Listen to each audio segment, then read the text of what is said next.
Run, party, repeat. Welcome to the East Coast Adventures Dirt and Vert podcast, where we talk all things running, racing, and training to help you get ready for your next big adventure. Learn from our successes and our failures, and have fun at the same time. Join us right here every week with inspiring guests who share their captivating tales from the trails. And remember, nobody cares. Run faster. Welcome back. This is East Coast Adventures with the Dirt and Vert podcast. I'm David. And I'm Matt. And I'm Mike. Well, our special guest today, Mr. Casey George, couldn't join us, so we're going to have to reschedule him. He's out there fighting the good fight somewhere in Kentucky, I'm sure, with the snow.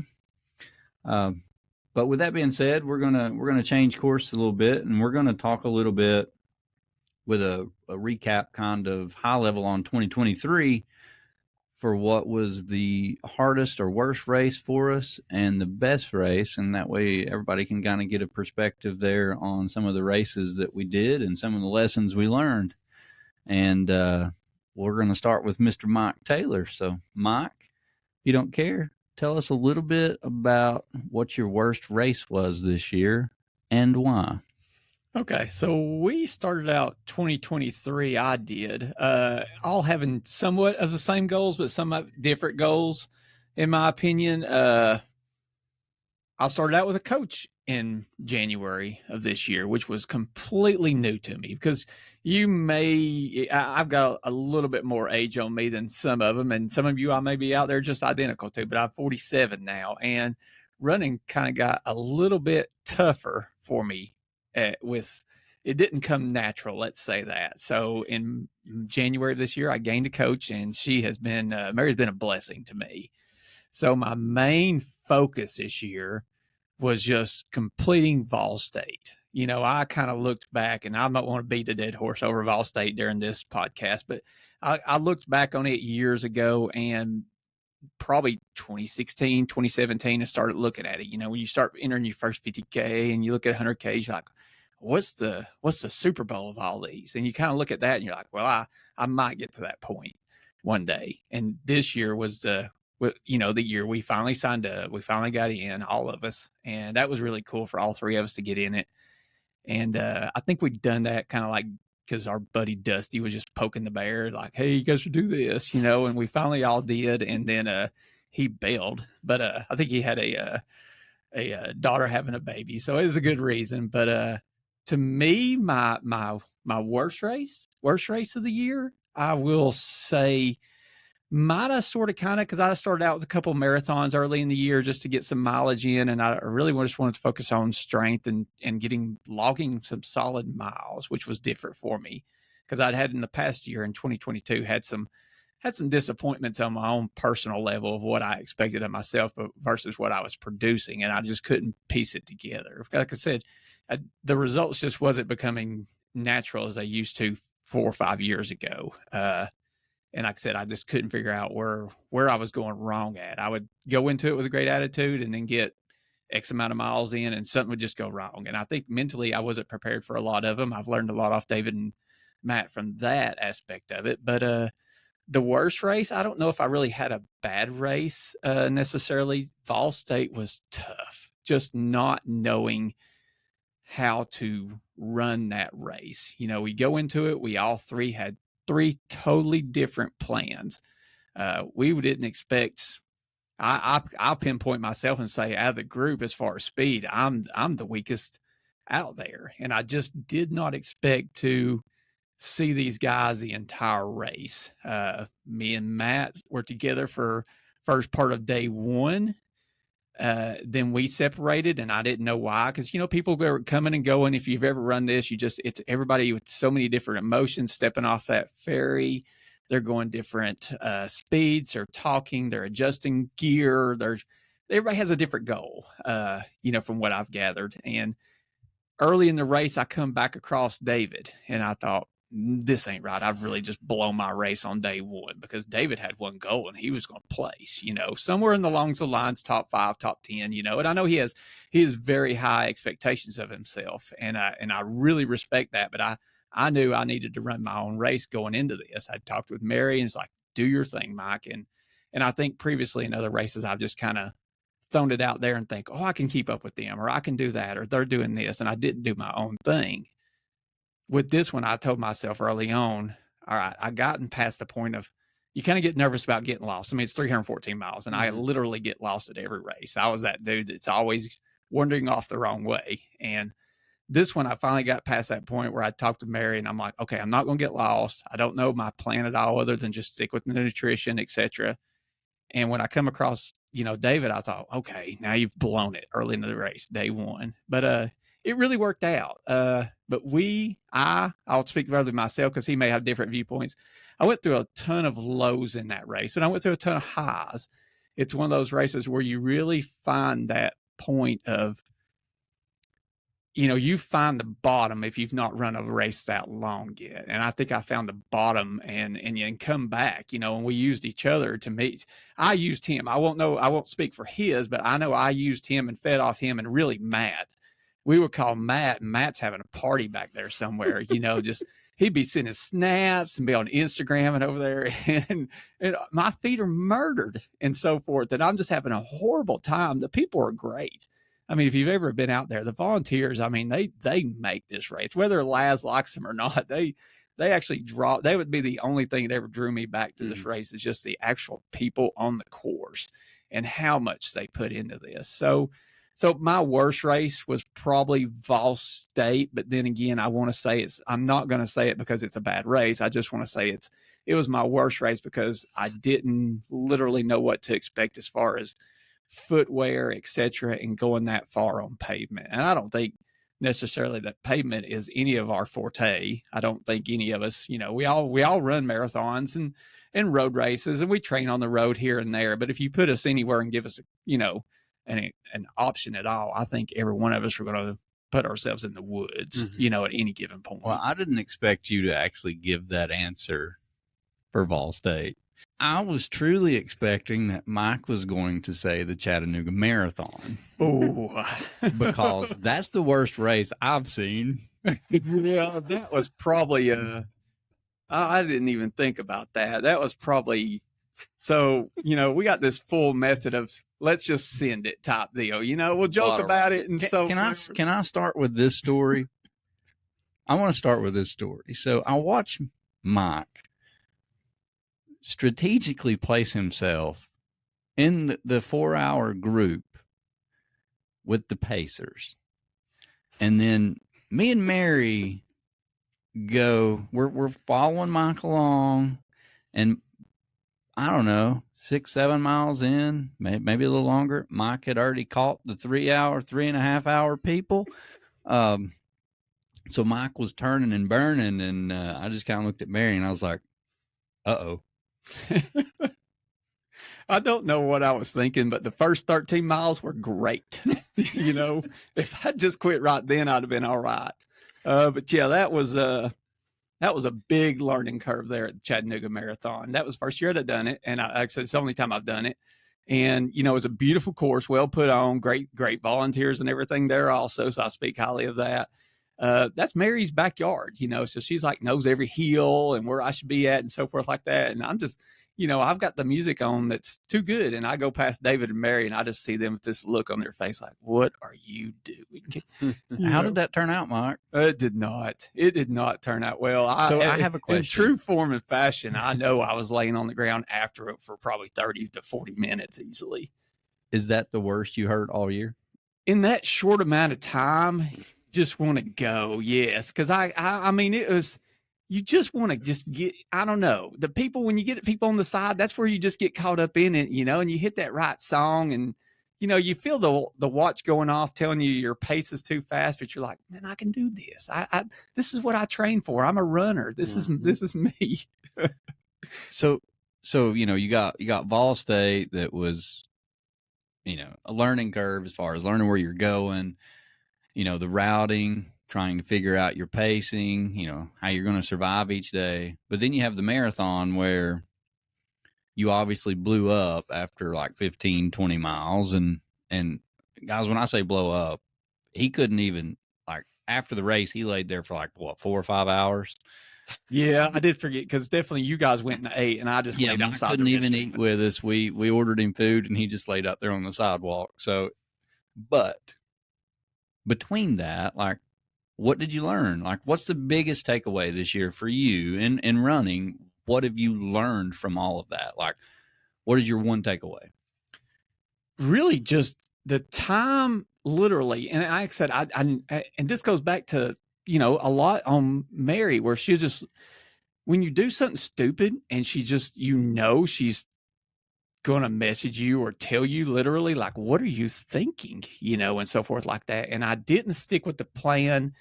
And I've learned that if you want to, I think we're all competitive in our own ways, all three of us, and we all have different expectations of ourselves. And I thrive off these guys, whether I act like I don't sometimes or whatnot, I think I need that competitiveness in me. But if I've learned anything from it, it's initiate the plan and just, put the time in training. That's the biggest difference. I think your natural ability will get you so far in certain races, etc. But if you're anything like us, we will run a race and then we're just right back on Ultra Sign Up or a different website, whatever this platform is, and we're always looking for that next little adventure or a little bit more every time. So to me, it was just, I have to really take care of myself and listen to my body and just learn that you're not 25 anymore.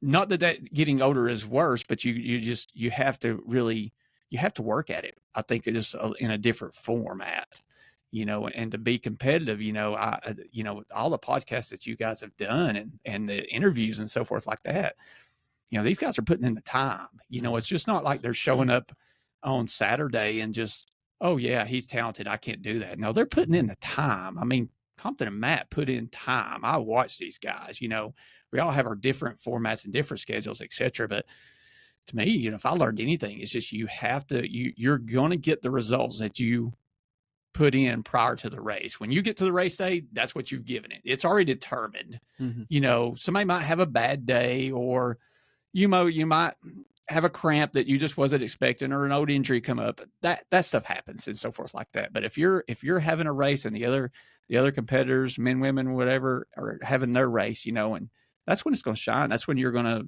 that's when you have tested your stomach, your stamina, your gear, etc., and so forth like that. And just your mental capability, whether or not you want to quit or not, whether or not you showed up and said, and I think a lot, the more races you run, the more you fail. And when you fail in different aspects of the race, that's even better sometimes. I mean, years ago, I had Zion 100, and that race still, that's my haunting race. If I could go back and pick out my worst race, I quit, and that still bugs me to this day that I quit that race at mile 50, knowing what I know of myself now. That race was finishable. I had problems, but there was still time on the clock, and there were still miles to be run. And, and I quit mentally. So that's if I learned anything. You just have to show up. Yeah, no, that's, I mean, if you don't put the time in, you don't need to worry about how important it is for you to get a result. Showing up, deciding to run and start training 2 weeks before a race isn't going to get you anywhere. No, you don't deserve the results. And you're right, Zion. You had plenty of time. I had plenty. I could have walked it literally and everything, but in my mind, I told myself, no, that's who I am. I don't, I'm better than that. But really, I'm like, are you really better than that? Or could you have just finished the race, and just said, hey, maybe it will get better in 15 miles. I mean, because I really had a bad, probably when I got to 30, that's when we started hitting the desert. We had these Megatronic water coolers with hot water in there. It was just horrible. And it really turned my stomach, and this huge asphalt road going up. It just, and I was really had a bad 15 to 20 miles, but, I thought, that's okay. It was a 100-mile race. Why should you not have highs and why should you not have lows? But, I know that now. And so any of the races I go into now, which have been few this past year, but, now I'm like, you're going to have a bad day. You're going to have a bad hour. You could have bad 15 miles. You could have bad 50 miles. Yeah, Ball State tested those limits. Yep. Well, Matt, let's shift over to you. What's been your hardest or worst race this year? I think the hardest and the worst are two different things. So I will go into what I consider my worst race. And that would have been the Georgia Jewel. That was my first official 100-mile trail mountain race. I've attempted like the 24 hours stuff before and got 87, 84 and stuff like that. And we done other 100-mile races, but the Georgia Jewel was different because it was on a trail and it was a lot of climbing. We trained a little bit for that. But I'll say I didn't, from Vol State to Georgia Jewel, there wasn't enough time for me to actually, train how I wanted to finish. I had a goal in my head, hey, top 10. You look at the registration list and you're like, hey, top 10, I can do this, this, this, and this. Let's go do it. And then you get there and you're like, okay. First 18 miles, you're falling apart. Even though you're sticking to the plan of your pacing and your hydration and all this stuff, and you fall apart in first 18 miles, well, those plans are gone. And so then you're trying to figure it out from mile 18 to mile 30 or whatever that was, to that next big aid station where I could see Mary again. And it still didn't fit. It wasn't working. That's so hard mentally. Yep. When your race starts out that bad, that quick, knowing you got 100 miles. Mm-hmm. Yeah. But, you dug in and you finished it. Yeah. From that mile 18 to when I got to Mary at mile 30 something, that's a lot of climbing in those stretches. You got that second rock garden in Johns Mountain. That was awful. And then you get these little, it's not even a service road. It's like a old logging road that's no longer a logging road that you're climbing through by yourself. And I had a lot of stuff going through my head. Well, you can go ahead and quit right now. You can quit. You're trained, but you're not trained right. It's your first one. Yeah, you can quit the first one. Maybe to be better the second one. But once I got to Mary, Mary do this, this, this, and this. Start chewing up nauseam pills, throwing up, and I was just eating them suckers. And after that, you got those loops. The loops started coming back. I could run those because it's not really that much climbing in those sections. So I could feel like I'm running again instead of hiking, because that's what you do a lot in the middle section is just hike. And I got that figured out for a little while, but then you're going back out to that middle section and it's nothing but hiking, and you're by yourself and you haven't slept. You're barely eating. The goos, I couldn't eat any more goos at that point. The goos were just awful. And the food, I was barely eating anything. So it was a lot of time during that where I'm just walking. I wasn't running. I was walking. And so you're thinking a lot about how bad you are. You talk to yourself, I'm pitiful. I'm pitiful. You can talk yourself out of it easily. But then, eventually I came to the conclusion that, hey, I got 30-something hours to finish this race. It's my first 100-mile trail race. All I got to do is walk and finish. Jog when I can, trot when I can, and I'll finish it. And then it came a torrential downpour. And then there it went right back to, this is stupid. And so do you think, so you say this is your worst race? Yeah. Do you think it's the worst because mentally it was the hardest to finish? I think because of the expectations going into it that I had, and then I couldn't do those, I talked myself into feeling that way. Because we finished Vol State. Hey, Vol State, you can do 350 miles across Tennessee in 120, 140 degree weather, or, on the asphalt. Hey, you can run up some mountains. That's why I love this sport so much. And then you get out there and you're like, hey, this is actually a cool day. It's nice. Man, you can't run up his mountain. You can't do it. Why can't you do that? Why can't you run up his mountain? You're running for 30-something miles on blacktop asphalt, 120 degrees beating back at you. You can trot up that. Why can't you run up his mountain? And so I thought about that a lot. And I didn't have any injuries. My stomach went cramped, cramped a lot. It was hot for a little bit. It was hot during the day. And that weird 12 o'clock start, might have messed with me a little bit. But Once we got back to that last 18, and like I got 18 miles of a rock garden, pretty much to finish this race. And so I just hocked it in. But the results went out the window. Like, that expectation of finishing the top 10, now it's gone. Well, the truth of the matter is, like, it doesn't matter. And that's why I love this sport so much. It doesn't matter. Yeah. I mean, you can go out and win a 100-miler this weekend. Turn around the following month and go run a 50-miler and not finish it. Yeah. I mean, and that's the truth of this sport. It's very humbling. I mean, putting a big expectation on yourself, which we all do it. Mm-hmm. I mean, I had big expectations for even Ball State this year. Yeah, I think sometimes we're our own worst enemies. We are. Ourselves. We look at it as like, well, this is what I should get, and so forth like that. And I don't know. It's not cool sometimes. Well, and then I mean, and the thing, I'm trying to change my thoughts on this as much as I can going forward, and not put a big expectation on myself, even though I still want to compete. I'm still trying to to obviously finish as fast as I can for me, which hopefully that means top 10 or podium. But going forward, you kind of have to think, this is a new 24 hours. This is a new day. It's a whole new whole new day to start over. What you did last month, what you did last year, what doesn't matter. Nope. It does not matter. You're starting today. It's kind of like when you wake up out of bed. Doesn't matter how great or bad yesterday was. Today's a whole new day, and you got to be here and do it today. And that's kind of what this entire ultra running community is like. It's like every day when you wake up, or every race you show up to, it's different. Well, it was that I considered the Georgia Jewel my worst race, but I also consider that the race where I think I grew the most, because of how tough it was and what my expectation was. And then that expectation was gone. I could have quit easily. I could have quit at multiple aid stations when I saw Mary, but I didn't. So that was a win. That was a win. For the mental part, that was a win.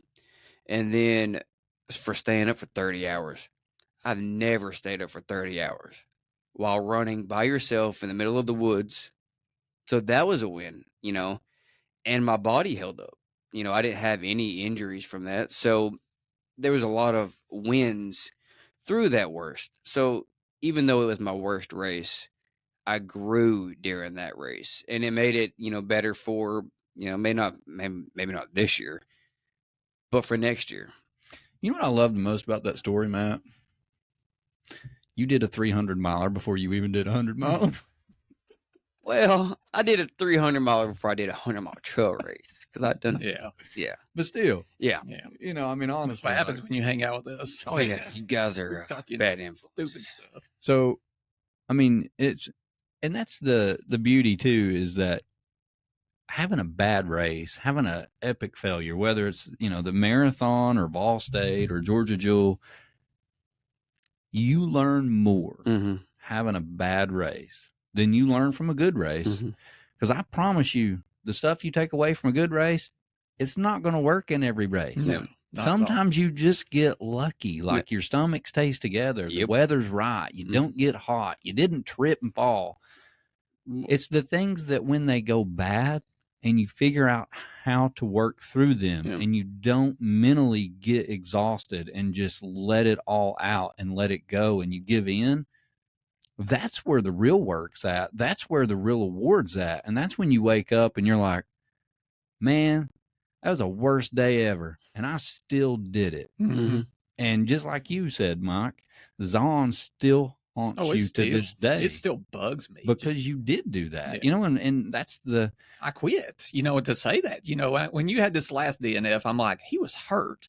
I said, but it's like this little thing, I keep on my fridge, like, we have to go back to Zion at some point, and I'm just that type of person that just cannot let it go. And it's like Chuck Rudd's story. Yeah. I mean, he wore that bracelet for years till he finished that race because he didn't want to forget that feeling. And I don't, and even having a DNF, I don't think, I mean, no, it's not. I don't like having it, But having a bad race doesn't need to define who you are. You need to actually learn from it and just keep that little piece stored back in you and say, I've been here before. Yeah. You don't want to do what you done last time.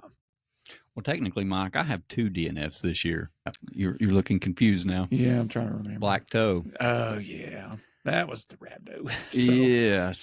But Well, that's also a timed race. So we learned something about rhabdo. We all know about rhabdo now. If you didn't run the last 12 hours of his race, it was a DNF. Oh, my bad. So Sorry. even though I was in the top 3 for mileage, I actually DNF'd because I didn't start a lap within the last 12 hours.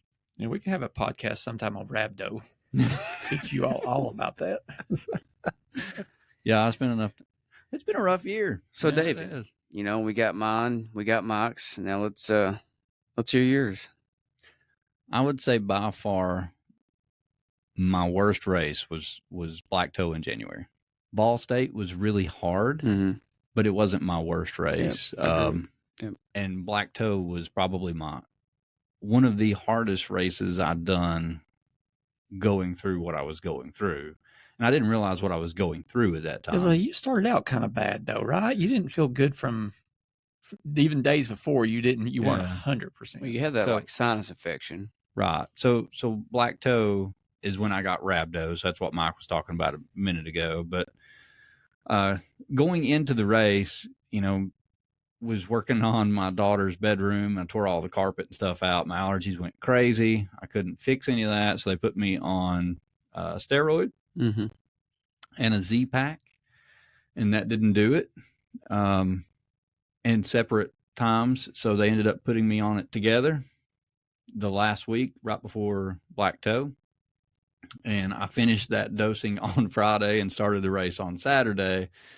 And when I woke up Saturday morning, I had a big red spot on my calf. And, I didn't know what it was, but it was fine. It was a little sore, but nothing major. Like I just felt a little crampy. But decided to go ahead and run because I didn't see any issues, didn't feel anything. But within like the second lap, I started cramping all over. And it was to the point like my glutes were cramping, my calves were cramping, my toes, like my feet were cramping, even in the arches. And that started like 2 hours in. So, Mary was crewing me. She's giving me, I'm telling her what I want. I'm eating. And I just looked at her at one point, like 6 hours into the race. And I'm like, this is way harder than it should be. Yeah. Way harder. Like I'm trying so hard to run. And, at this point, like I'm still leading the race. So we're 6 hours in. At this point, I don't know I'm in rhabdo. I have no idea. I just said, give me a couple Tylenol. I'm going to keep going. We'll see how this goes. And I keep running for another 6 hours. Just everything's cramping so bad. Like my left glute and my right glute, man, they were just dancing. Like every time I'd go up one of those hills. And Black Toe's got a lot of elevation. I think it's in 50 miles, it's 10 or 12,000 feet elevation gain. Mm-hmm. I think something like that. Because me and Mike did the 12-hour the year before. Yes. And, but I don't know, I guess maybe 10 hours in, I finally told Mary, I was like, man, something is not right. Like, this is so hard. I said, I'm going to run another lap or two, and then I may just need to stop. And at this point, I'm still in the lead. I'm still going around these 5-mile loops, which probably not my smartest decision. At this point, Mary's also reaching out to all of us like, hey, what do you think? What have you, and so forth like that. She's reaching out to a lot of people, and just trying to get vibes off David and how he's feeling and so forth like that. So for you all that don't know, I'm very stubborn. I put a high expectation on myself, which I'm trying not to do as much anymore because it doesn't help you on race day. But, I'm always going to push myself, and I don't ever want to, just like what we talked about, I don't ever want to just stop. I don't want to ever feel like I just gave up. Mm-hmm. That's the last thing I want to do. But sometimes it's the right thing to do. And I mean, I did, and it saved my life. You know, if I would have kept going, I don't know. The doctor told me I probably wouldn't have lived. But at hour 12, I looked at Mary and I said, we need to go to the hospital. Something's not right. And, you know, I go up there and I mark my lap. I got 50 miles, mark my lap, and I turn around and talk to John Harden, and he tells me where the closest hospital is, and we leave and we go there. And we're sitting in the hospital, and they come back and they're like checking me for a blood clot because of that spot on my calf and everything else. And they come back and they're like, well, you don't have any blood clots. The flow looks okay. Everything looks good. We're going to check some more of your levels, take some blood, check, you know. So anyways, I turn around and look at Mary and I'm like, we'll be leaving. I was like, this was all in my head. I'm fine. Well, then the doctor walks in, shuts the door, and says, we're going to admit you. You're going to be here for, I don't know, maybe a week. He's like, you're in rhabdo. And I'm like, huh? And then we're kind of like, well, you know, I guarantee you almost half the field over there, that the people that are running are in rhabdo. He's like, yeah, you know, that I don't doubt. But you're already in kidney failure. And they're not. I was like, oh. So they had checked my creatinine level, and apparently it was extremely high. They tried to get me to stay. They ended up giving me an IV. I did not want to stay in the hospital, so we worked through that. I was able to get to go home, but I had to go back to the hospital the next day. Mm-hmm. But the issue with all of that, in the end of the day, this race, the reason it's the worst race is that has haunted me this entire year. It's a lot of where my injuries have came from. It's why I've hurt in every race that I've done. It's why Ball State I hurt so bad. That left glute never really ever healed from all of that. How long did you go before you ever raced again? Or is it out of your head now, or do you still think about rhabdo? I do think about it. You know, and I did Elsie the next month. Mm-hmm. They told me I had to wait, like, I think it was 8 weeks or something. 6 to 8 weeks. So I did Elsie at the end of the next month, and you did pretty good. I did okay. Yeah. You know, I like I said, I never gave myself a break. I never let that heal, even with going to, you know, chiropractor. It just could never get it healed up, and now it's finally almost healed to where, you know, that not being able to run from no business and hurting my foot. Mm-hmm. Finally, that has almost gone away. But that haunted me so much all year because I never let it heal. And then at the same time, I kept pushing myself when I probably shouldn't have. Right. You know, I knew deep down something was wrong. You know, I even told Mary, I was like, this is way harder than it should be. You know, it's one of those where you click it in. I mean, you click it in and you're like, I am not stopping. Mm-hmm. I'm going to finish this. And that was the mindset I had. And I did that for hours and hours and hours until the point I'm like, okay, something's really wrong. Now, granted, I never had any of the side effects of rhabdo other than the cramping. A lot of signs is like urine in the blood.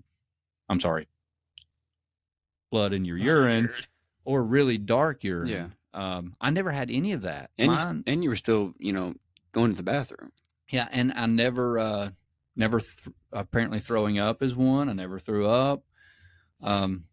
So it was just kind of interesting that, you know, I didn't have any of the side effects. So, you know, learned real quick that hydration is electrolytes and water. You can't just do one or the other. You got to do both. So, you know, it's been eye-opening and learning. And I'll say the biggest takeaway for me this year has probably been that I went into every one of my races dehydrated. I'm sure you have. Yeah. I've never focused on drinking a lot of water up until that point before races. So it was a good learning for me. Mm-hmm. You know, I learned from that failure. Like the week before a race, you should be, guys, you should be drinking, I mean, 120 to 150 ounces of water a day going into a race. I think we really saw saw that at Fort Frenzy, where we had a lot of failures, on that aspect of it, especially the hot races we all get love in the summertime and springtime. So, yeah, we had the ambulance come out twice at Fort Frenzy yeah, from too. dehydration. Yeah. So it's something not to mess with and not to play with. I'm glad you see that, because I drink a lot of water, like a lot, and like you're saying that you should drink and supplement with hydration up until the race day, because if you just drink just straight water, you're flushing everything out of your system and you're going to shut down. No, you got to have electrolytes with it. Just drinking water is not going to do it. You got to supplement. You do half and half, or if you drink water, drink electrolytes. You have to do the combination of both, because water, just straight water, will put you under. Just like you're not even drinking water. I will give Matt credit; he's always carrying on a gallon of water. Yeah, definitely. He carried one in the house tonight. Yeah, so he's on it. I'm on the water kick. But that's my biggest takeaway this year. Like, that's the biggest thing that I've learned is, I've probably in the last, I sit back here and think about all them hundreds I done last year. I mean, guys, I know I was probably dehydrated. I mean, I was the guy that would drink a beer or two the night before a race, not water. So now I'm trying to change that much more and focus on hydration. Mm-hmm. And even just trying to, build that habit into my daily routine, like, trying to get the protein every day. I'm also trying to get my water every day. That's tough. And it's a lot. I mean, sometimes you feel like you're, huge. Oh, yeah. Walking around like, oh, I got to drink more water. It's like you get home and you weigh yourself. And you're like, man, I'm getting like 5 pounds a day. Then all of a sudden you go do your run. You come back. You're like, well, there's what 5 pounds was, because you just sweated half of it out. And what's really interesting, though, is if I don't drink a lot of water, my Whoop score, my HRV's down. I don't think I've charged my Whoop in like 2 weeks. I don't think I have. So you just walk around with the charger on it? Yeah, the charger's on it. See, it just it's just not on there. Okay, guys. So he put the charger on his Whoop band, So I wouldn't lose it. so he wouldn't lose it. Yep. So now he won't take it off to charge it because he's afraid he's going to lose it. Like I had one and I lost the charger for like a week, and I'm searching everywhere because I just take it off, and so after that I'm like, I'm leaving this sucker on here so I don't lose it, and now it just stays on there, and it's a great holder for the our Dirt and Vert band, so it fits perfect over the top of it. It's great. All right, well, let's shift gears a little bit. Mike, what was your best race? Okay. Well, this isn't too hard for me and so forth like that. Chattanooga Marathon. Chattanooga Marathon. Fall State. No, not even close. But we did finish. That is a when you do that kind of mileage at Fall State. I mean, I don't know. I don't care telling myself. You get a little teary eyed that last mile. You get mad going through that last mile in the corn because you're like, this is more than a mile. I know they're lying to me. You don't trust any sign that Laz or anybody puts up at that given point. You feel like it's all a lie. But nonetheless, I got a little teary eyed, finishing that one. That was epic in my mind that, because you are literally thrown everything but the kitchen sink at you. And I think that's just, it's there. We had storms every one of us had it the last day, or night or afternoon or whatnot. The heat, you're sick of drinking Gatorades and electrolytes. Gatorlytes. Our highlight of that was just me and David, every time we would see a DG, man, we had these rainbow pops. Holy moly. I don't know. And we wouldn't pass one, and we just go sit down on the curb out there and just, that was the good times in my life this past year on that. But my best race was just the Knoxville Marathon. It was my PR, by I think close to 20 something minutes, wow. Overall. And Mary really tuned me in. And like I said, for my failures at Chattanooga, it was like, okay, listen to your body, go what your coach says, and just do it. And it was just a well put on race. It's the Knoxville Marathon. It's got hills, but if he's Tennessee, that's where we're from. That's what we do. Everything is, we drive over hills to get to work, everything. There's nothing flat here. Nope. So we're just get used to it. The neighborhoods are great there. The attitude, the city itself, just, it's a well put on race, but that was probably my best feeling race. Why do you think it was your best? What was different? Was it training? Or it was the training. Was it I really pacing? do. I think it was just slowing down and actually, not going out there and just like you said, randomly hanging out and drinking a beer or two the night before, getting in bed the right time before the night and being like, okay, I want some results. This is important to me now. We are a little bit more selective on what races we do. And we used to just randomly like throw something at each other, and we'd all would try to sign up for the same race. Now I think we all kind of have our own thing, and we have our own goals at this point. But that race to me, I had really just kind of focused on, marathon pacing, and that to me was, I think Matt will be into that more, where he's actually got marathon goals this year. I've not got to points where I want to qualify for Boston. It's just not on my radar or anything yet. But that being, here's me saying this: Knoxville Marathon was my best race, and I do not even like road races. I mean, it is just not my thing. And not for any particular reason. I just love being in the woods. If you could do a marathon in the woods, yeah, it's called 50K, but nonetheless, that's where it's at to me, is in the woods. But well, do you have an A race picked out for 2024 yet? No, I do not. And for one of two reasons, you impulsively got me to sign up for the Yeti 50. Guys, peer pressure is real. Y'all know. Literally, I roll over to David's house a month ago, have no races lined out. His alarm goes off 5 minutes after I get there. I'm like, what's he got going on? And he's like, man, the Yeti's supposed to open up, and I'm like, well, crap, I guess I'll run it too, and so forth. And I'm scrambling, trying to get my ultra sign up card, updated and et cetera, so forth like that. But that's how quick I am. I'll just sign up for everything. I'm pretty easy to persuade. I think we all wanted to do the Southern States 200. I think we all kind of had that on our radar. I think, that's a race to take serious. And I just don't think I'm there at my training yet for what I would.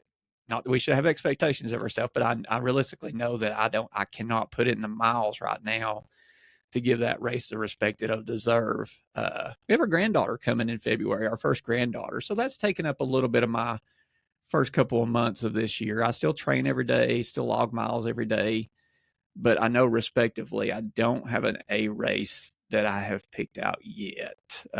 And I really want to do a 100-miler. I've not done Vol State's 300 miles, but I don't really consider it a 100-miler because there's no time constraint.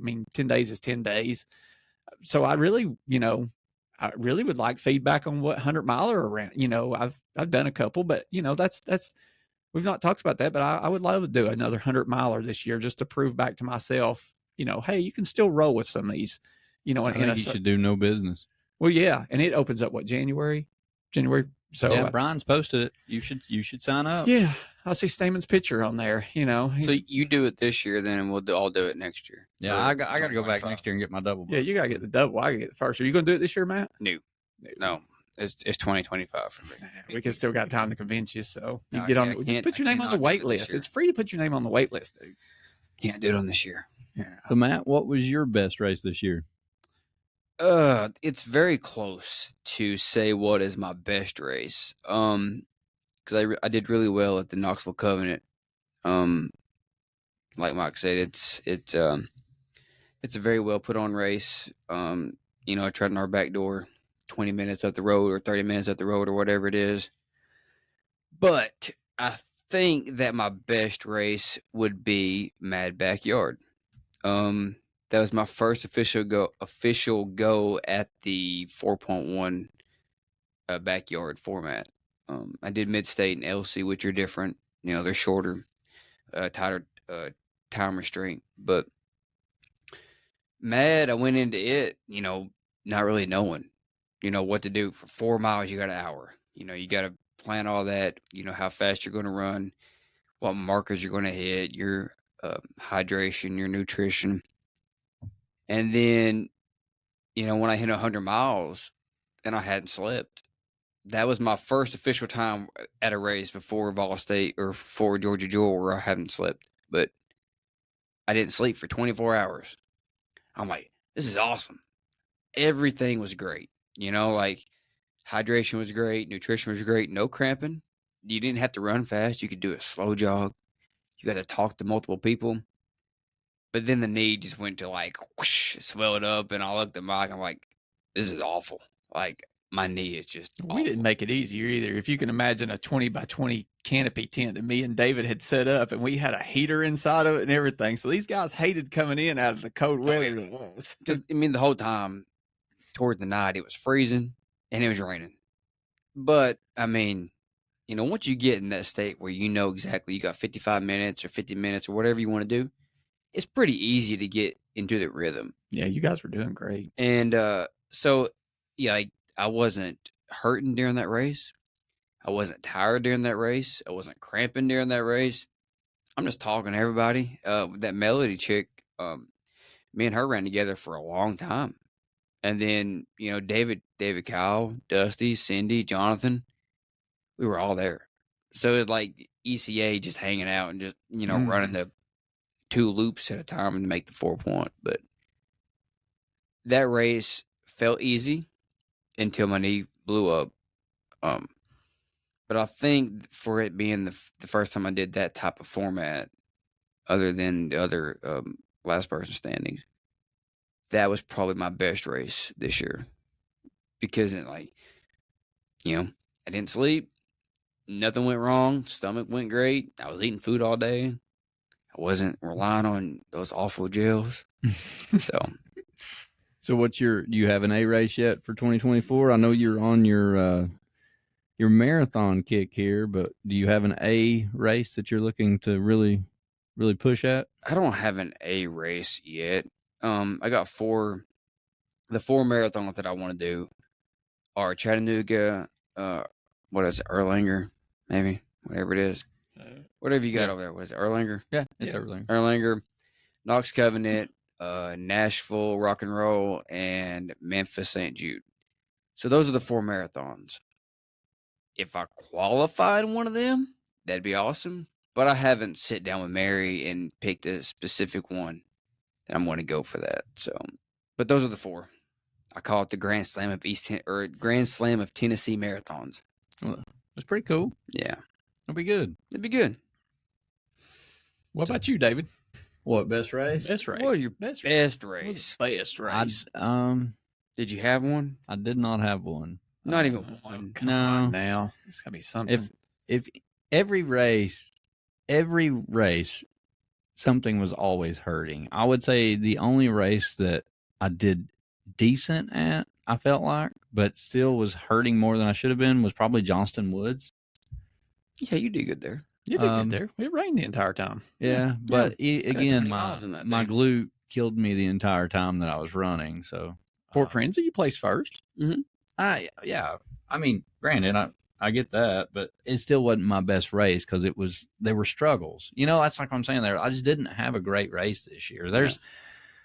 There's some races where things go. I mean, you're always going to have like lows. You know, none of my races though. I mean, they were all like painful and just didn't really ever click. So having a best race this year, it just wasn't there. I mean, honestly, to say my best race, to be honest, was day 5 of Ball State. That's the only day that I truly felt good running.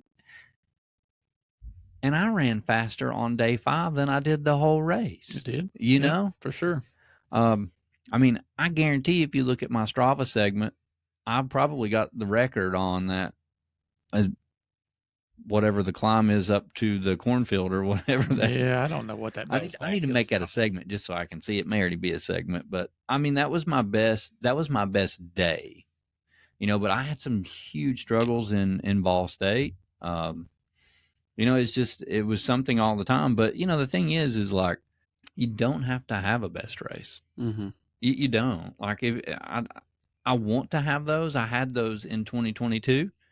No Business was a great race. Blood Rock was a great race. You know, those 2 really stood out. Even Buffalo Mountain. I mean, they all were like really good races, but I did not have that this year. You know, if I've noticed anything, it's that in your past running, you did have fun at races and so forth. And I don't know that you necessarily had fun last year, you know, and you know, that's just me being a spectator on the side. We are who we are and so forth like that. But No, you're right. you know, Because but I see a lot of people, you know, and this isn't you, but in general, just you need to, I think as an ultra runner, you got to pick and choose what you want to have fun with. This has to be fun. At the end of the day, you can't just beat the crap out of your body and just sign up for races over and over, expect super great results and so forth like that. You know, it's got to be fun. We all talk about that. I mean, Right. we're all getting or dragging our families there. We're showing them what we can do. We get our wives involved, our girlfriends involved, or they're already, and they love it, but it has to be fun. Yeah, you're exactly right. I mean, they're not all going to be fun. No, You've got to have fun. But the problem was I never quit long enough to let anything heal. You didn't. And so I never had that best race. I mean, even at Georgia Jewel, I started out exactly how I wanted to, but man, mile 40 or 50, it's like something was always there to where I never took the time off to rest. And finally, no business getting hurt forced me to rest. And I'm thankful for that in a way. Yeah. Because I don't know if I would have stopped. And I mean, that's a lesson in itself. If things are hurting every race you do and you don't feel like you can give your best, then something's not right. Right. You know, and that's where I missed that this year. You know, and I was still trying to compete. You know, I mean, I still, like you said, I still won a couple of races. But man, did I have to really work for it. And like, it was not, in a way, it wasn't worth it. I should have just took some time off. I shouldn't have ran Fort Frenzy right after Ball State. I felt terrible the whole time. Kind of goes back to that stubborn thing you noted earlier. Yeah. And, you know, it's something because I said I was going to do it and I did it. And that's so stupid. It really is. Like, sometimes I respect you for never quitting and so forth like that. I mean, you know, that's definitely something I'm like, okay, you know, you get, you know, you think, okay, well, David's not like this if we throw the towel in, you know, so But you're right. You got to listen to your body. It's just one of those things you learn, you know, and we get, like I said, if we get a little more mature and a little more age on us, you have to listen to that good old body. Well, and this is David's take on it, and like it should not ever be anybody else's view, but if I sign up for something and I go to that race, then I'm in it. I don't care how bad it goes or how good it goes, I'm in it. I'm not going to give up unless something terrible has went wrong. And that's just my mentality, because I don't want to ever feel like I gave up. But just because you signed up for a race doesn't necessarily mean you have to do it. Talk to the race director, roll it over. If an injury happens, it happens. That doesn't mean because you signed up for the race, you need to show up for the starting line. And I did, you know, like I kept going, I kept pushing. And that's where, you know, like, I mean, there's one runner I've told this year, you know, he needs to take a break or he's going to end up like me, because 2022 led to me having a bad 2023. You know, I did Blood Rock in December and turned around and tried to do Black Toe in January. And that was after that long stint of 100s. And I've not ever truly recovered from all that. So I'm thankful for no business and what happened and how it all played out, because I feel like I'm in better shape now than I have been all year. And, you look in better shape for sure. Well, thank you. All them selfies. That's right. Kyle Calvis will be giving me all kinds of hell now when he sees me. But so I never had a best race. I just had some good races, but they were not great races. And then for 2024, I've already got my A races picked out, which is where, you know, I'm going to try not to put a huge expectation on as far as like my placement or my finish. It's going to be more of an hour goal for me. That's my deal. That's what I've got to start doing again. That's what I did in 2022 when I showed up to a race. It was about my time and beating my time. And, you know, I think that's the expectation that we should be putting on ourselves, not, oh, I'm going to be top 10 or I'm going to be first or I'm going to go for a podium. It should be, can I do it in 12 hours? If you're doing a 24-hour, or if you're doing a 100-mile race, can I do it in 20 hours? Can I do it in 24 hours? And what's your best time? Push yourself that way. Like set yourself with an expectation that you feel like you can hit. Showing up and saying, I'm going to win a 100-miler. I mean, it takes one bad mile for you to be upset. Like, you got to put together 99 more miles to win the race. Yeah. And that's where we forget sometimes. We line up at that starting line and we take off at a 7-minute pace, and we forget about those next 90 miles that are really going to suck, kind of like that marathon. I mean. Well, I mean, what you guys do is remarkable. The mileage you guys put in, and going up there and not getting necessarily the results that you had in your mind, one, lets yourself down, and two, I think it sends the wrong message to everybody that can't obtain those. Like, if I don't get that, it was a bad race. No, it wasn't a bad race.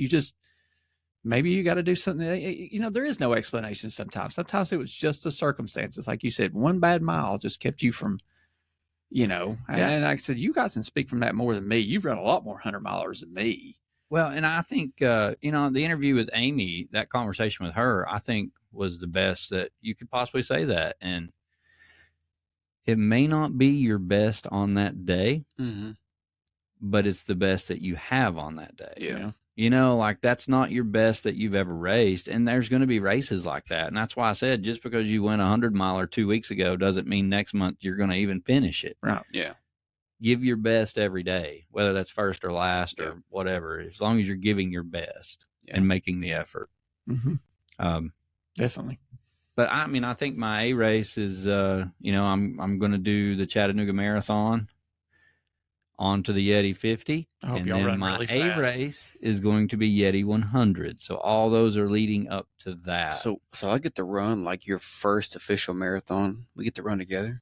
And I already have a time goal, Matt. Sideline, cheer you on. Oh, Mike, come back for redemption. Yeah, you know me. I'll probably sign up too. I was going to say, Mike's already really comfortable in that one spot on the sidewalk. He can just meet us there. Yeah, hey, after the race, you can go back over that spot and go, not this year. That's right. There's probably like a white outline of Mike where he laid there so long. Well, I knew I screwed up when I looked over and I see Melinda just over there dancing and she's just having a ball. And I'm like, I think I'm going to die over here. Well, so, Mike, that goes back to your statement you made a minute ago. You should be having fun. Yeah. She was. I was not. So, but you came back at Knoxville. But see, that's the truth about it, though, is like, you get caught up in that. Like you did. Like, you put an expectation on there, and we should be pushing ourselves. But you got to also know, like, what you're going to, if you're going to push yourself that hard, be prepared for failure if it happens. Yeah. You can't be upset at yourself for trying to do something that you probably weren't ready to do. And that's where I was. Yeah, definitely. Show up or blow up. And that's right. You can't be mad at the results because, I look back and I'm like, well, I've done that to myself. There's nobody to blame. I went out and tried running with the 3:30 people and the 3-hour people. I had no business in that little group. It felt great when I was there. Well, it's kind of like when we give the East Coast Adventures speech every now and then. We're like, I hear it's really good to start at a 6-minute mile, guys. Yeah. Bottle rocket. Go out and hold it as long as you can. Randomly, sometimes it might work, but most of the time it doesn't. So. It might work in a 5K. Maybe. Yeah, it might. Or a 1-miler. I think we all die in 5Ks. Those got to be the hardest races known to man. Well, I get to run a 5K here soon, I think. I think we'd all rather just run 50 Where do you want to miles. run? Let's go run one. Now, I'm going to pick one in January. You can run it with me. A 5K? Probably got to do a couple of them. It's part of my marathon training, Mike. I don't recall that on my marathon blog. Is it on yours, Matt? It's a speed work day. Well, I specifically requested some 5Ks, so I'm sure we can fit them in. They hurt. Those you can do 5Ks all day long, those hurt. The turkey trot was fun.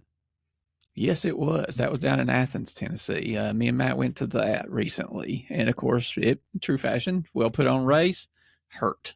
So, of course, we like being out there with the front and everything. So. It's like when you do an ultra, it eventually hurts. 10 miles, 15 miles, 20 miles. When you start a 5K, you got 2 minutes where it don't hurt. And then after that, you're like, this hurts. And I think we can all relate to this. When you see that 8-year-old out there and they just bolt from the front line, you're like, what's wrong with me? I can outrun an 8-year-old. And, you know, you don't put it together. That 8-year-old's probably going to die in a mile and you got 2 more to go, but you're just like, no, this kid's not beating me. So I didn't know Mike was targeting 8-year-olds in a 5K. Hey, when you see how fast they go out, you're like, these kids are hitting 4-minute. They're just smiling, and you're just like, man, what's wrong? And then all of a sudden, you know, half a mile in, and they're just doing the whole shoulders just slinging around. You're like, it didn't work out. But yeah, good luck to you in your 5K. You may convince us to sign up to also. Yeah, so. Maybe. I don't even know what a time goal is for that. You know, like for Yeti, 17.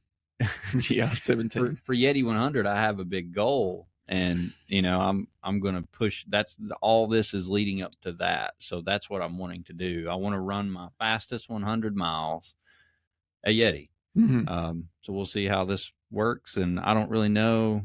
I've never speed trained. So this will be interesting. I don't even know what we'll get to, so we'll find out. So I get to go back to was it Virginia, West Virginia, 2 times this year? Yes, sir. And hang out with you guys. Yeah, that'll work. Just sign up. You can hang out. You know, Brown Vermilion's running the 50 mile with us. Well, yeah, I might pace y'all for that. I'm not gonna run no 50 miler. Come on in there. We'll take you. The 100 miler don't sound bad, you know. Well, Matt, you're right. You're not going to run it because you can't sign up. It's already sold out. Oh, see, I'm good. See. But the 100 don't sound too bad. You know, I bet that would fit perfect in with my marathon training block. So we do have some good news of a new race we've been working on. Yes, we do. We are working very hard. So we're meeting next week with different groups in the community to get ready. So we can get the permit and everything submitted. But we're working on a race in the Cherokee National Forest. Mm-hmm. So for 2024, it's going to be in July, most likely July 20th, if we can get everything done. Yep. It's going to be a 50K and 100K in the National Forest, and then with hopes of that turning into 100 miler the following year. Big 100. Tell them a little bit about the elevation, Matt, since you've been working on this course. So I have done multiple maps on this course, changed it, fixed it, corrected it. Now you can't tell them where it's at. You can't let the cat out of the bag. We don't want to turn that. I have to change the course out of the wilderness area. I've got this and this. There's not many service roads that we would run on. Come on, Matt. Quit beating around the bush. What is the elevation on a 50K? About 7,000. About 7,000. I mean, that's what the map shows. I don't know. Yeah, you know, you can't trust maps. And then on the 100K, we're looking at 14. So 14,000. I think the 100K might need to have a belt buckle. You know, if it's as hard as you know, we've probably ran what? You guys have run a lot of it, and I've run a section. Well, of this particular. Well, for everybody that's heard the Yellow Jacket story, this is where it happened. Yes. So this particular course, we've probably ran 90% of this trail, and there's a lot of climbing. Like, it's not just really pretty views, though. It's not just, you know, a go out and run trail. You've got some elevation in here, which is great because some of the mountains that you actually climb are very beautiful. And then the scenery, it's a lot of river crossings. It's a lot of little creek crossings. So you always got water. So, you know, that's great. But it's going to be great. It's going to be fun. And hard. It's not going to be easy. It's not going to be easy. Yeah, it's going to be a real mountain trail race. Yes. Like, it's not going to be. And then, but it's all runnable single track. I mean, it's beautiful. There's a few service roads to connect to, but the service really nice trails. The service road in the 50K and the 100K, maybe 5 miles.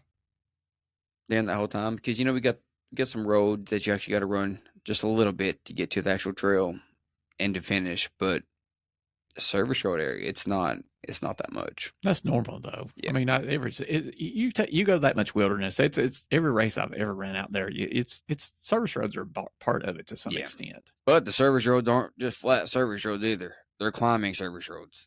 So you're not just getting an easy service road where you're running down by a creek, climbing a mountain.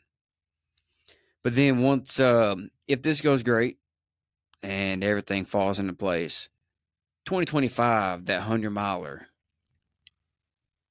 will be tough. How many feet of elevation gain was it? It's over 20,000. And then You you might have to do a little longer cutoff. and then you got a section in there that could be a 2,000 to 3,000 foot climb. So, there's some qualifications for some other races if it pans out. Just so everybody knows, me and Matt's did that climb. It ain't easy. No, we've done that climb. We ain't done the climb. There was another climb in there that. Oh, is there? Yeah. I guess we'll make it to it. That's on the 100-miler. That's at about mile 80. Oh, lucky them. Lucky them. Well, Yeah. we'll have to run it. So, what we're trying to do is run this entire race too. So we'll be familiar with the entire track. Like Matt said, we've already ran most of the 50, 100K. Mm-hmm. But July 20th, be on the lookout. I believe we're going to call it the Cherokee 100. Yep. So it'll be the 100K for now, and eventually it'll be a 50K, 100K, and a 100-miler. Yeah. But this year it's just going to be a 50K and 100K while we work on permits and approvals. Knock and on wood, all that goes smooth next week, and we have a better idea. But, if you're familiar with the permit system, it's man must have a lot of patience. So, Yes. But it typically always pans out, but you just got to learn to trust the process. That's why we're ultra runners. We got patience. Patience. We got endurance. Do you run a marathon? Then it goes downhill from there. Just the first 13. Probably So find a fast question, marathon. is anybody doing a backyard ultra in 2024?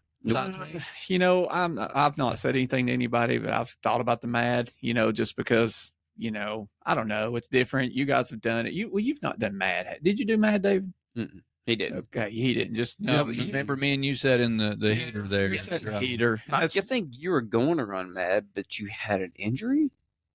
Well, you had something because you had signed up. I've never signed up for it necessarily. And I don't know. I've run Elsie before and the whole, I don't know. It's just kind of on my brain a little bit. I hadn't even told nothing to Mary. Well, then I think you should just go ahead and sign up. Yeah, go ahead and sign up. Do it now while we're on. Yeah. And people can see it. I think I'll just wait. No, it's okay. Do it. I think your wife said it was okay. Yeah, she just It's you good. It's fine. Sign up. Yeah, she's pretty good. She don't mind too terribly much now. So, but yeah, that's kind of, I don't know. That's just I don't know. Maybe. What do you guys? Well, there's a great group going down there from the ECA team. So Is there? Okay. Yeah. I wasn't sure. We're in that kind of where everybody just sends messages and I never know who's going to Oh, do yeah. it. Well, I mean, Ethan's going to come run his first one there. Yeah. Ethan, you got Brandon, you got who else was it? Micah going to be there? I don't know if Mike is. I don't know if Mike is or not. I feel we'll like have it's quite a going to few go. team there though. I feel like they're going to be running the next day this Is year. Dusty running it? And Dusty, Cindy? I think Dusty's running. Yeah. But anyways, there'd be a good show in there. I think I'm going to try to do one early August. Just depends on if I can get in it or not. I'm never really good at these. I've not trained for them, and I don't know. I have no expectation. Let's say that, going back to that topic, I have no expectation other than just go out there and see what I can do, because I don't have a clue really. I've not done that format enough to have I don't love it, but I don't dislike it either. Yeah, so it looks like we got Ethan and then Kyle Calbus, Brandon Johnson. Then we got one of our buddies from Cleveland, Adam Dodson, Dusty. David Kyle signed up, but he's hurt. So Yeah, I think David signs up for everything. Well, I know Ron's not going to be there because he's running the Conquer. yeah, so that's Then we'll probably have a couple people running. I wouldn't doubt it if there's not a couple of our people signed up for Solly. That's the same weekend. Oh yeah, I don't know if we got anybody signed up for. Melinda usually goes and Yeah, runs I think stuff. Melinda always runs it, but That's not on here. Yeah. Yeah, I don't know. yeah, I'd say we'll have a few on it too. So we'll have some East Coast Adventure split up across the. Well, then we Across a got, couple states here. Tasha and Daniel. They'll be at the Snowbird with Marsha. They've got a race or something. Didn't they say they were doing something on New Year's Eve? Zombie Undead. Zombie something? Yeah. I think it's. Is it zombie? I thought it was something to dead or undead. Zombie or undead. Maybe the zombie is the name of the business. But it's a New Year's race. Run Undead Ultra Trail Party. Yeah. Okay. Yeah. And It's a cool name. Pelham. Yeah, Pelham, Alabama. Pelham, Alabama. Did you guys have a New Year's race at all? No, I'm actually not running anything other than 5Ks until this marathon. Well, yeah, but everybody has a New Year's 5K We somewhere. can run a don't they? 5K for New Year's. Find us one. Yeah, I guess we could run a New We Year's can run race. that, or we can go climb the mountain like we've done for the last 2 years. That'd be cool. We could run some section of the. Yeah. It might go against our marathon training, though, Matt. Well, we can slip a. This is race directing You better 101. talk to your coach. You get it approved to your coach, and then I will consider it. Why don't you talk to her for us all? You check with your coach, Matt. Oh. Let me know how that goes. Well, she's your coach too. I couldn't tell you what she's going to say. Well, hey, this right here is race directing business. We gotta do it. This It's is business. mandatory. You do you, Matt. Well, guys, I think too. Also, we're going to be working on a list next year for people to interview, but also reach out to us and let us know what you want to hear about. We're wanting to do here soon. We want to do just a show on maybe crewing, a crew on strength training for ultra runners, a show on nutrition for ultra runners, even maybe some mindset stuff. So let us know what you'd like to hear, and also if you know of people that we should be interviewing that we haven't, please reach out and let us know. You can even do it on the website or just send us a message. But there's a button on our website to where you can request anybody, even yourself, to be on the podcast. So we're wanting some feedback. I mean, thank you all so much for listening. We never expected this podcast to be ranked and go as high as it has already. So we truly just appreciate you guys listening, and we hope you're learning stuff, but more importantly, we hope you're having fun. Yeah, Definitely. And we'll be back next Wednesday. So hopefully we'll have Casey George on next Wednesday. Yep. And then we got a couple people lined up, and we also have a very special photographer that's going to join us in very early January that most of you will probably know. But anyways, thank you all so much for listening. And remember, nobody cares. run faster.